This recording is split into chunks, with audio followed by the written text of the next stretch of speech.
प्रिय बच्चों, कक्षा 12 गणित के आभासी कक्ष में आप सभी का आह्लादित स्वागत है। हम लोग वेक्टर पर आधारित बोर्ड परीक्षा में पूछे हुए प्रश्नों या उस पर आधारित प्रश्नों का हल खोज रहे हैं।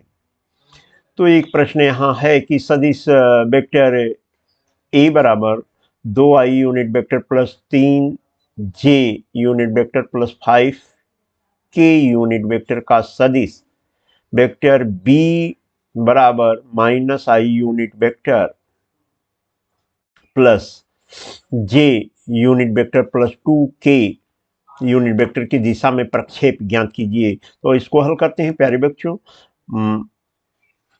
अब इस हल के क्रम में जो सूत्र हम लोगों ने अध्ययन किया था फार्मूला, उसके अनुसार क्या है, वेक्टर ए का वेक्टर बी की दिशा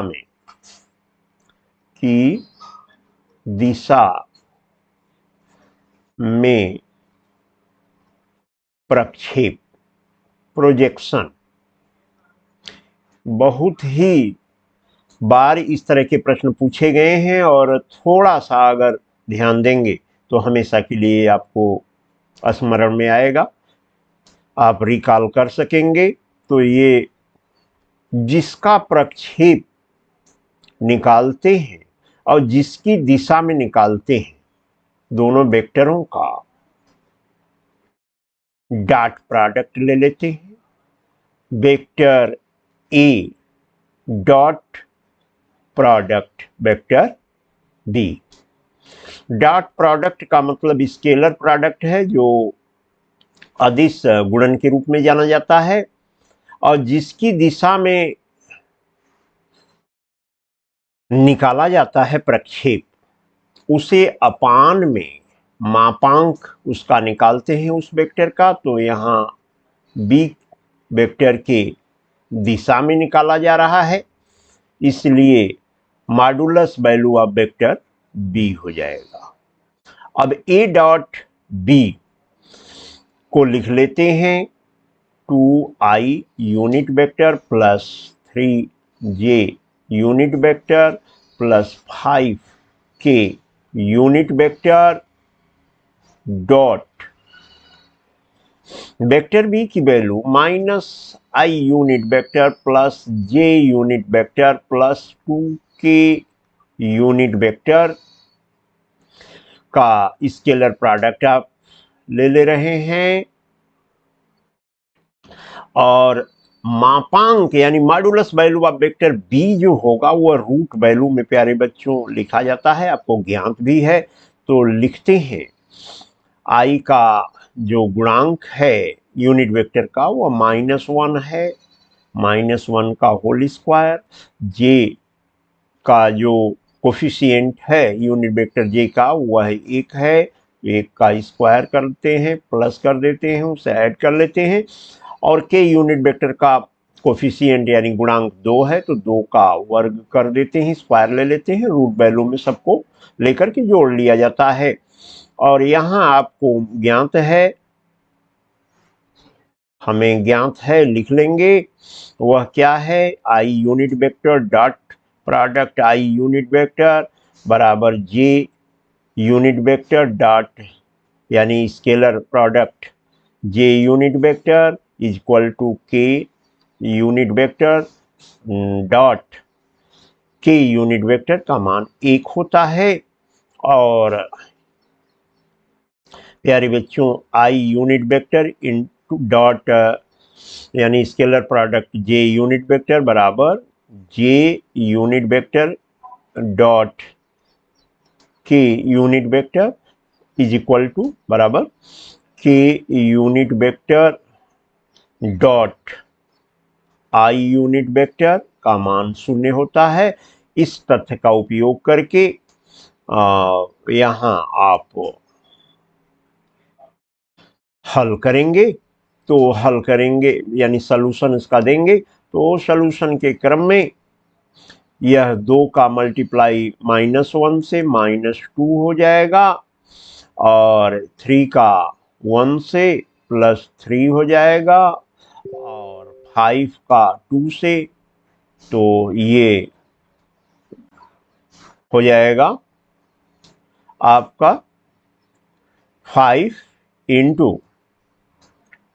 2, ये हो जाएगा 10 प्लस 10 हो गया, whole upon root value 4 plus 1 और प्लस 1, तो यह हो जाएगा कितना, यह आपका 5 प्लस 1 6, रूट वैल्यू 6 हो जाएगा, और 13 में से -2 कर देंगे तो 11 अपान रूट वैल्यू 6 यहाँ बच रहा है, मात्रक के रूप में होगा, और यह आपका उत्तर हो जाएगा। और इस तरह से आप उत्तर को लिख लेंगे। अब दूसरा प्रश्न यहाँ पर है, तो वह प्रश्न भी एनसीईआरटी में पूछा गया है, और इस तरह के प्रश्न बार बार पूछे जाते हैं, थोड़ा सा ध्यान देने पर आप इसे हल कर पाएंगे। सदिश, यहाँ प्रश्न है कि सदिश आई यूनिट वेक्टर प्लस जे यूनिट वेक्टर पर सदिश आई यूनिट वेक्टर माइनस जे यूनिट वेक्टर का प्रक्षेप ज्ञात कीजिए। एनसीईआरटी का क्वेश्चन है, और इस तरह के प्रश्न कई बार पूछे गए हैं।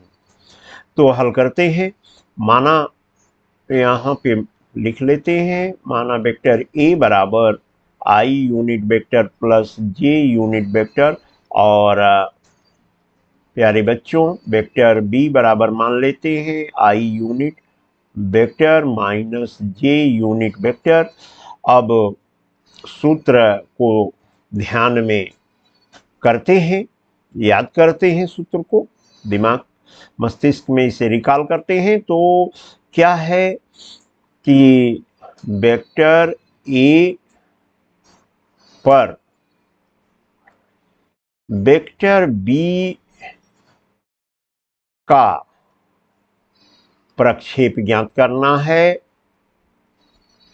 तो जिसका ज्ञात करना है वह अपान में हो जाएगा, और दोनों वेक्टरों का आपस में गुणा करते हैं, वो भी स्केलर प्रोडक्ट। तो vector A scalar product vector B, यानी ए का अदिश गुणन बी से सदिश के रूप में करते हैं यहाँ। तो अपान क्या होगा, वेक्टर बी का मापांक। अब ये मान आपको डॉट प्रोडक्ट के रूप में, यानी कि अदिश गुणन के रूप में यहाँ कर रहे हैं, आई यूनिट वेक्टर और प्लस जे यूनिट वेक्टर, ब्रैकेट लगाइए, यहाँ डॉट लिखिए, यानी स्केलर प्रोडक्ट लिखिए, और फिर बी वेक्टर का मान रखिए आई यूनिट वेक्टर माइनस जे यूनिट वेक्टर, और होल अपान, और ये वैल्यू वेक्टर बी का मापांक मॉडुलस आप ले रहे हैं, तो 1 स्क्वायर, और यहाँ प्लस माइनस 1 का होल स्क्वायर। अब आप देखिए आई का मल्टीप्लाई आई से करने पर क्या होगा, 1, और जे यूनिट वेक्टर का माइनस जे से यूनिट वेक्टर से मल्टीप्लाई करने पर -1 आ जाएगा, 1 माइनस 1 अपान रूट वैल्यू ये आपका 2 हो जाएगा, और 0 अपान रूट वैल्यू 2 का मान 0 ही होगा। तो यह मात्रक के रूप में 0 मात्रक हो जाएगा, या इसे केवल आप उत्तर के रूप में लिख सकते हैं। तो यह उत्तर लिख देंगे, और यहाँ लिखेंगे, क्योंकि आप जानते हैं I unit vector dot I unit vector J unit vector in dot J unit vector बराबर K unit vector into K unit vector बराबर 1 होता है, और I dot J equal to J dot K unit vector, और K dot I unit vector की value 0 हो जाती है डॉट प्रोडक्ट के रूप में, यानी कि स्केलर मल्टीप्लिकेशन के रूप में। इस तरह से आप प्रश्नों को हल कर चुके हैं, तथ्यों को सीखें, और बोर्ड में बड़े ही शालीनता से आप प्रश्नों को हल कर सकेंगे।